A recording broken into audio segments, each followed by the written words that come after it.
శ్రీ శివమహాపురాణము రుద్ర సంహిత పార్వతీఖండ అధ అష్టాచత్వారింశోధ్యాయ కన్యాదానం. బ్రహ్మవాచ ఏతస్మిన్నంతరే తత్ర గర్గాచార్య ప్రణోదితః హిమవాన్ మే నయాసార్థం కన్యాం దాతుం ప్రచక్రమే. హైమం కలసమాదాయ మేనా చార్ధాంగమాశ్రిత హిమాద్రైశ్చ మహాభాగా వస్త్రాభరణభూషిత పాద్యాదిభిస్తతశైలః ప్రహృష్టస్స పురోహితః తం వరం వరయామాస వస్త్రచందనభూషణైః. తతో హిమాద్రిణా ప్రోక్త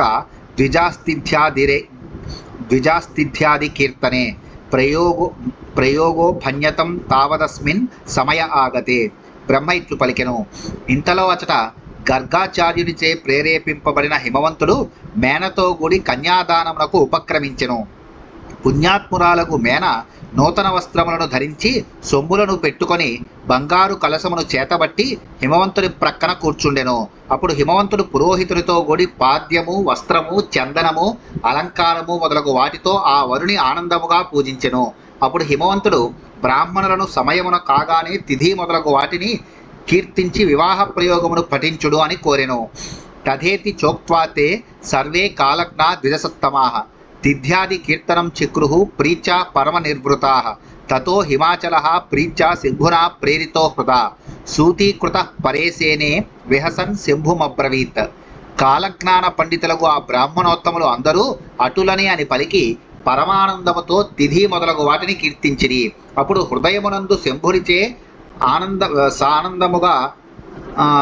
సాదరముగా ప్రేరేపింపబడిన హిమవంతుడు అనేక లీలలను ప్రకటించువాడు పరమేశ్వరుడు శంభునితో నవ్వుచూ ఇట్లు పలికెను.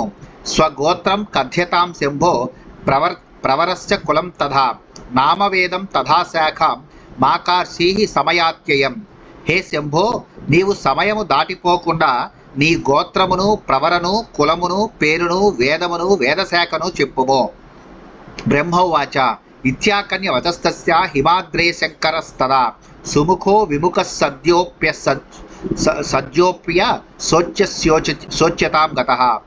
ఏవం విధః సురవరైర్మునిభిస్తదానీం గంధర్వ యక్ష గణసిద్ధ గణైస్తథైవ దృష్టో నిరుత్తరముఖో భగవాన్ మహేశః అకార్షీ సుహాస్యమద తత్ర స నారదత్వం.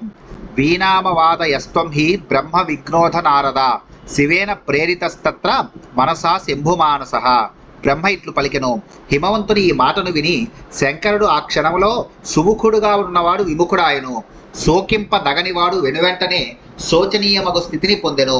ఈ విధముగా దేవోత్తములు, మునులు, గంధర్వులు, యక్షగణములు, సిద్ధులు, శివగణములు చూచుచుండగా భగవాన్ మహేశ్వరుని నోటి వెంట సమాధానము రాలేదు. ఓ నారద, అప్పుడు నీవు ఒక నవ్వదగిన పనిని అచట చేసి ఉంటివి. ఓ నారద, శంభుని మనస్సులో ధ్యానించే నీవు శివునిచే మనస్సులో ప్రేరితుడవై వీణను వాయించ మొదలెడితివి. నీవు బ్రహ్మవేత్తవు గదా. తదా నివారితో ధీమాన్ పర్వతేంద్రేణ వై హఠాత్ విష్ణునా చ మయా దేవైర్మునిభిశ్చాఖిలైస్తదా నా నివృత్తో భవస్త్వం హి స యదా శంకరేచ్ఛయా ఇది ప్రోక్తోద్రినా తర్హి వీణాం మా వాదయాధునా. సునిషిద్ధో హఠాత్తేన దేవర్షేత్వం యదా బుధ ప్రత్యవోచో గిరీశం తం సుసంస్మృత్య మహేశ్వరం. అప్పుడు హిమవంతుడు, విష్ణువు, నేను, దేవతలు, మునులు అందరూ బుద్ధిశాలివగు నిన్ను ఆపమని గట్టిగా వారించితిమి. కానీ శంకరుని ఇచ్చచే నీవు ఆపలేదు. అప్పుడు హిమవంతుడు నీతో ఇప్పుడు వీణను వాయించకుము అని చెప్పెను. ఓ దేవర్షి విద్వాంసుడా, ఆయన నిన్ను హఠాత్తుగా వీణను ఆపుమని గట్టిగా చెప్పగానే నీవు మహేశ్వరుని స్మరించుకొని ఆ పర్వతరాజునకు ఇట్లు సమాధానమునిచ్చితివి. నారద వాచ త్వం హి మూఢత్వమాపన్నో న జానాసి చ కించన వాచ్యే మహేశ విషయేతీవాసి త్వం బహిర్ముఖః. త్వయా పృష్టో హరస్సాక్షాత్ స్వగోత్ర కథనం న ప్రతి సమయేస్మిన్ తదత్యంత ఉపహాసకరం వచః. అస్య గోత్రం కులం నామ నైవ జానంతి పర్వత విష్ణు బ్రహ్మాదయోపీహ పరేషాం కా కథా స్మృత. యస్యేక దివసే శైల బ్రహ్మకోటిర్లయం గత స ఏవ శంకరస్తేద్య తుష్టకాళీ తపోబలాత్. నారదుడు ఇట్లు పలికెను. నీవు మూర్ఖుడవైనావు, నీకేమీ తెలియదు. మహేశ్వరుని గురించి ప్రశ్నించుటచే నీవు పూర్తిగా బహిర్ముఖుడవై ఉన్నావని స్పష్టమైనది. నీవు ఈ సమయంలో సాక్షాత్తు హరుని తన గోత్రమును చెప్పమని ప్రశ్నించితివి. ఇది ఎంతయు అపహాస్యకరమగు మాట ఎగును. ఓ పర్వత, ఈయన గోత్ర కులనామములు విష్ణు బ్రహ్మాదులకైనను తెలియవు. ఇతరుల గురించి చెప్పునదేమున్నది? ఓ పర్వత, ఎవని యొక్క ఒక్క దినములో కోటి బ్రహ్మల లయమగుదురో ఆ శంకరుడి నాడు కాళి యొక్క తపోబలము వలన నీకు కనబడినాడు. అరూపోయం పరబ్రహ్మ నిర్గుణ ప్రకృతే పరః నిరాకారో నిర్వికారో యమాధీశ పరాత్పర అగోత్ర కులనామాహి స్వతంత్రో భక్తవత్సల తదిచ్ఛయా హి సగుణస్సుత బహునామభృత్ స గోత్రీ గోత్రహీనశ్చ కులహీన కులీనక పార్వతీ తపసా సోద్యా జామాతా తే న సంశయః లీలా విహారిణా తేన మోహితం చ చరాచరం న జానాతి శివం కోపి ప్రాజ్ఞోపి గిరిసత్తమా. ఈయన నిర్గుణ నిరాకార పరబ్రహ్మ, ప్రకృతికి అతీతుడై ప్రకృతిని తన వశమునందుంచుకునివాడు. వికారహీనుడగు శివుడు సర్వోత్కృష్టుడు, భక్తవత్సలుడు, స్వతంత్రుడునగు శివునకు కులగోత్రములు నామములు లేవు. ఆయన తన ఇచ్చచే సగుణుడై దేహమును స్వీకరించి అనేక నామములను ధరించును. మంచి గోత్రము గలవాడు కానీ గోత్రము లేనివాడు, మంచి కులమునకు చెందినవాడు కానీ కులము లేనివాడు అగు శివుడు ఈనాడు పార్వతి యొక్క తపస్సుచే నీ అల్లుడైనాడు. సందేహము లేదు. లీలా విహారియగు శివునిచే స్థావర జంగమాత్మకమగు విశ్వమంతయు మోహింపబడి ఉన్నది.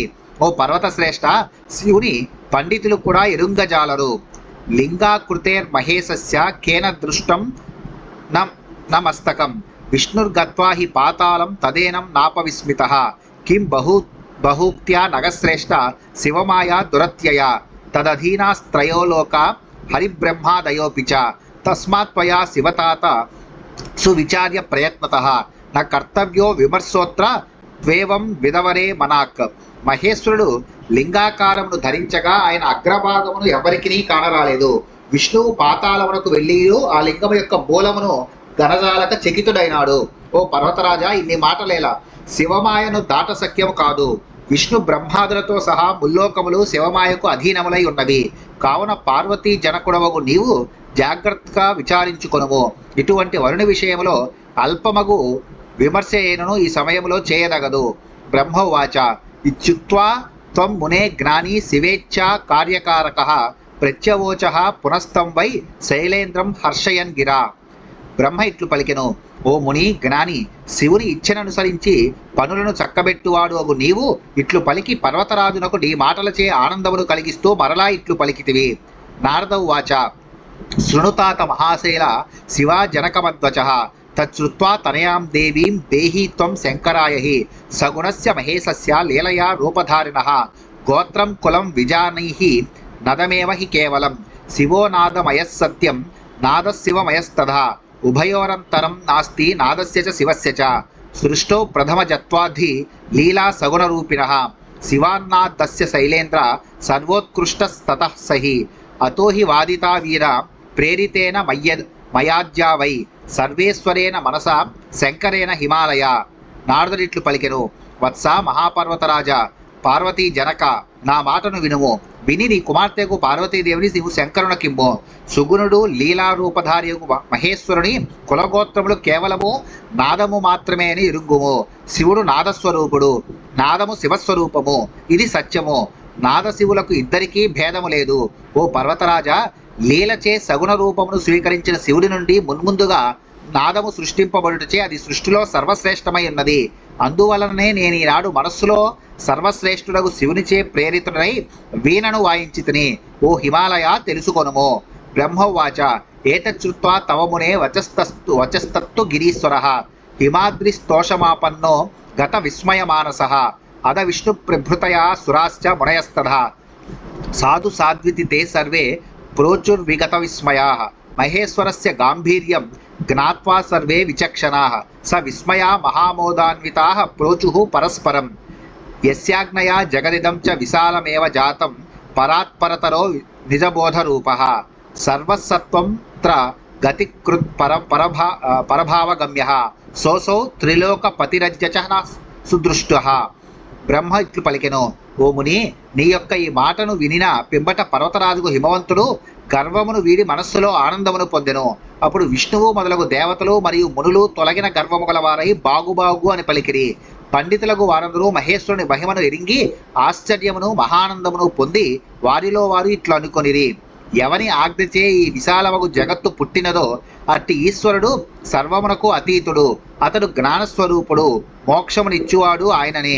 ముల్లోకములకు పతియగు ఆయన బ్రహ్మజ్ఞానము చే మాత్రమే పొందబడును. ఈనాడు ఆయనను మనము చూడగలిగితిమి. అధతే పర్వతశ్రేష్ఠ మేర్వాద్య జాత సంభ్రమాః ఊచుస్తే చైకపద్యేన హిమవంతం నగేశ్వరం. అప్పుడు మేరువు మొదలగు ఆ పర్వత శ్రేష్ఠులు ఆశ్చర్యపడిన వారై ఏకకంఠముతో పర్వతరాజగు హిమవంతుని ఉద్దేశించి ఇట్లు పలికిరి. పర్వతా ఊచుః కన్యాదానే స్థీయతాం చాద్య శైలనాథోక్తాం కిం కార్యనాశస్తవైవ సత్యం బ్రూమో నాత్ర కార్యో విమర్శః తస్మాత్ కన్యా దీయతాం ఈశ్వరాయ. పర్వతములు ఇట్లు పలికినవి. ఓ పర్వతరాజా, నీవిప్పుడు కన్యాదాన కార్యమునందు నిమగ్నుడవు కమ్ము. ఉత్తి మాటలతో నీ కార్యము చెడగలదు. కాన ఈ మాటలేలా? మేము సత్యమును పలుకుచున్నాము. ఈ విషయంలో విమర్శను కట్టిపెట్టుము. కన్యను ఈశ్వరునకు ఇమ్ము. బ్రహ్మవాచ తచ్చుత్వా వచనం తేషాం సుహృదం స హిమాలయః స్వకన్యాదానమకరోచ్చివాయ విధినోదితః. ఇమాం కన్యాం తుభ్యం మహ్యం దదామి పరమేశ్వర భార్యార్థే పరిగృహ్ణీష్వ ప్రసీద సకలేశ్వర. తస్మై రుద్రాయ మహతే మంత్రేణానేన దత్తవాన్ హిమాచలో నిజాం కన్యాం పార్వతీం త్రిజగత్ ప్రసూం. ఇత్తం శివాకరం శైలః శివహస్తే నిధాయ చ ముమోదాతీవ మనసి తీర్ణకామ మహార్ణవః. బ్రహ్మ ఇట్లు పలికెను. ఆ మిత్రుల వచనములను విని హిమవంతుడు బ్రహ్మగారి పర్యవేక్షణలో తన కుమార్తెను శివునకు ఇచ్చెను. ఓ పరమేశ్వర, ఈ కన్యను నేను నీ కొరకు ఇచ్చుచున్నాను. ఓ సర్వేశ్వర, నీవు ప్రసన్నుడవై ఈమెను భార్యగా స్వీకరించుము. హిమవంతుడు ఈ మంత్రమును చెప్పి మహాత్మునకు రుద్రునకు ముల్లోకములకు తల్లి తనకు కుమార్తెకు పార్వతిని ఇచ్చెను. ఈ తీరున హిమవంతుడు పార్వతీ చేతిని శివుని చేతిలో ఉంచి మనస్సులో చాలా ఆనందించెను. ఆయన కామన వలననే మహాసముద్రమును దాటివేసెను. వేద మంత్రేణ గిరిశో గిరిజాకర పంకజం జగ్రాహ స్వకరేణాశు ప్రసన్న పరమేశ్వర.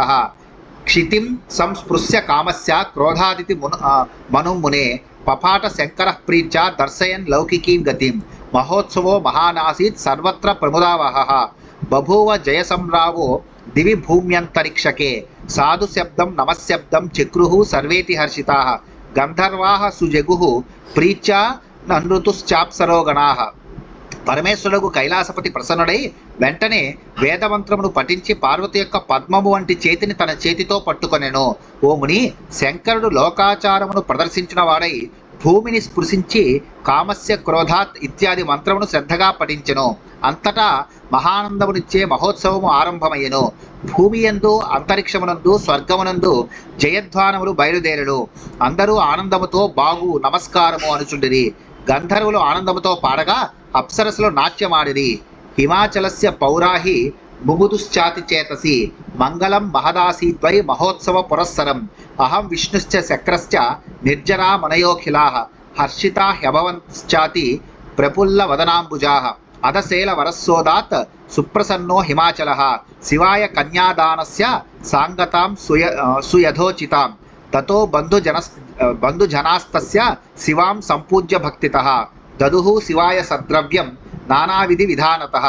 హిమవంతుని రాజ్యములోని పౌరులు మనస్సులో చాలా ఆనందించిరి. గొప్ప మంగళ శబ్దములతో కూడిన మహోత్సవం ప్రవర్తిల్లెను. నేను, విష్ణువు, ఇంద్రుడు, దేవతలు, మునులు అందరూ వికసించిన ముఖపద్మములు గలవారై మిక్కిలి ఆనందించితిమి. అప్పుడు ఆ పర్వతరాజకు హిమవంతుడు మిక్కిలి ప్రసన్నుడై శివునకు కన్యాదానముగా యథోచితముకు పురస్కారమునిచ్చెను. అప్పుడు ఆ హిమవంతుని బంధువులు పార్వతిని భక్తితో పూజించి విధి విధానముగా అనేక మంచి ద్రవ్యములను శివునకిచ్చిరి.